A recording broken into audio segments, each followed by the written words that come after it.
नमस्कार। आज के मुख्य समाचार इस प्रकार से हैं। चलिए आपको फटाफट खबरों से कराते हैं अपडेट। खरखुदा के करीब 10 गांव में हुई भारी ओलावृष्टि से तबाह हुई फसलों की तत्काल विशेष गिरदावरी करा के संबंधित किसान को फसल के उत्पादन के हिसाब से मुआवजा दिलाने की मांग को लेकर संयुक्त किसान मोर्चा के द्वारा प्रदर्शन कर सरकार के नाम एसडीएम के माध्यम से ज्ञापन सौंपा गया। किसान नेताओं ने मांग की कि खेतों में तैयार पर ओलावृष्टि होने से पूरी की पूरी फसल बर्बाद हो गई है। किसी किसान ने पट्टे पर, किसी ने बटाई पर तो किसी ने लोन लेकर फसल तैयार की थी। अब फसल से उसे 2 पैसे की आमदनी होनी थी, वो प्राकृतिक आपदा की भेंट छीन ली। इतनी आवाज आ जाएगी मेरे ख्याल से। तो नहीं, आपके ज्ञापन का जो हमारे पास आ गया था मैसेज, ज्ञापन लेना है। एसडीएम साहब तत्पर थे इसको लेने के लिए, लेकिन वो किसी मजबूरी की वजह से आज है नहीं यहाँ पे। तो वो डीसी साहब के संज्ञान में बात डाल के तब गए हुए हैं, तो उनके एब्सेंस में मैं हूँ। अगर आप चाहते हैं तो मैं ज्ञापन लेने के लिए आपके तैयार हूँ। जो ओलावृष्टि व बारिश से फसलों में जो नुकसान हो गया, उस डीएपी खाद की जो किल्लत हो रही है उसको पूर्ति की जाए और बाजरे की फसलों का पंजीकरण न बदला जाए। आपने भी पता है, बताने की जरूरत नहीं है।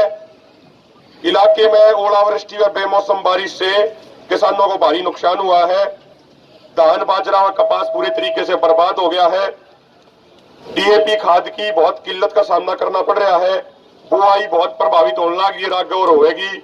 हमारी मांग ये है कि किसानों को, पूरे जिले के किसानों को 17,000 रुपए प्रति एकड़ धान का मुआवजा, 1 लाख रुपए प्रति एकड़ कपास का मुआवजा, 40,000 रुपए प्रति एकड़ बाजरे का मुआवजा दिया जाए।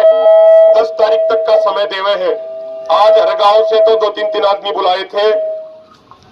11 तारीख को, 10 तारीख तक का समय है। उसके बाद 11 तारीख को इसी तरीके से गोहाना ब्लॉक की, गन्नौर ब्लॉक की सबकी मीटिंग होने लग रही है। सोनीपत ब्लॉक की 11 तारीख को डीसी ऑफिस के बाहर बैठ जाएंगे, गेट को ताला लगाया जाएगा।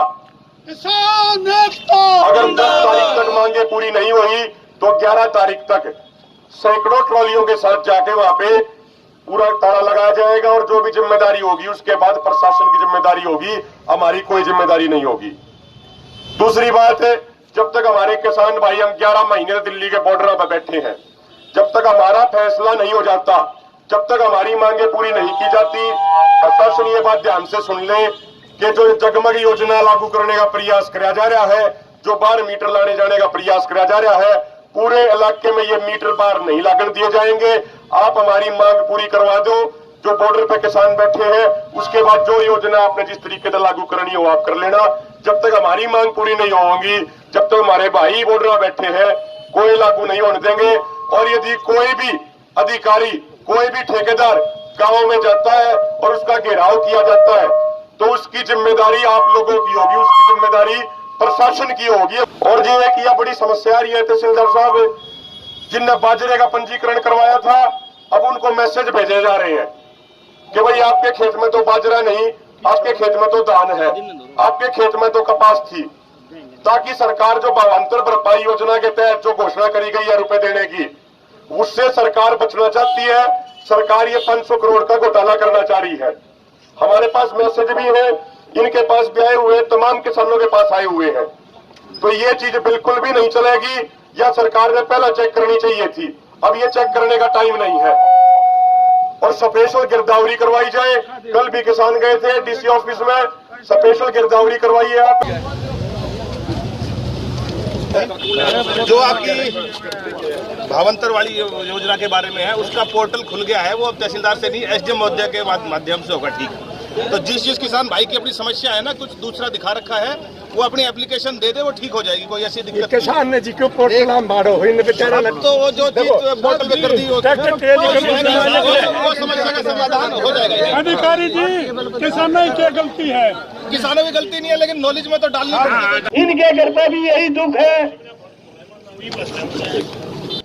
कि किसानों में बहुत ज्यादा गुस्सा है। हमारे इम्तिहान की सबर की परीक्षा ना ले हुए, एसडीएम मैडम है जो, वो नीचे आके किसानों से ज्ञापन ले, और नहीं तो हम यहाँ पर रोड पर बैठे हैं जब तक फैसला आपने करना है।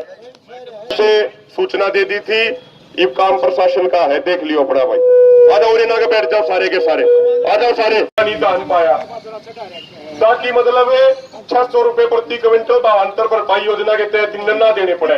या सरकार की चाल है या सरकार की साजिश है। किसान एकता जिंदाबाद। इनके घर पे भी यही दुख है कि किसानों में बहुत ज्यादा गुस्सा है। हमारे इम्तिहान की सबर की परीक्षा ना ले हुए एसडीएम मैडम है जो वो नीचे आके किसानों से ज्ञापन ले, और नहीं तो हम यहाँ पर रोड पर बैठे हैं जब तक फैसला आपने करना है।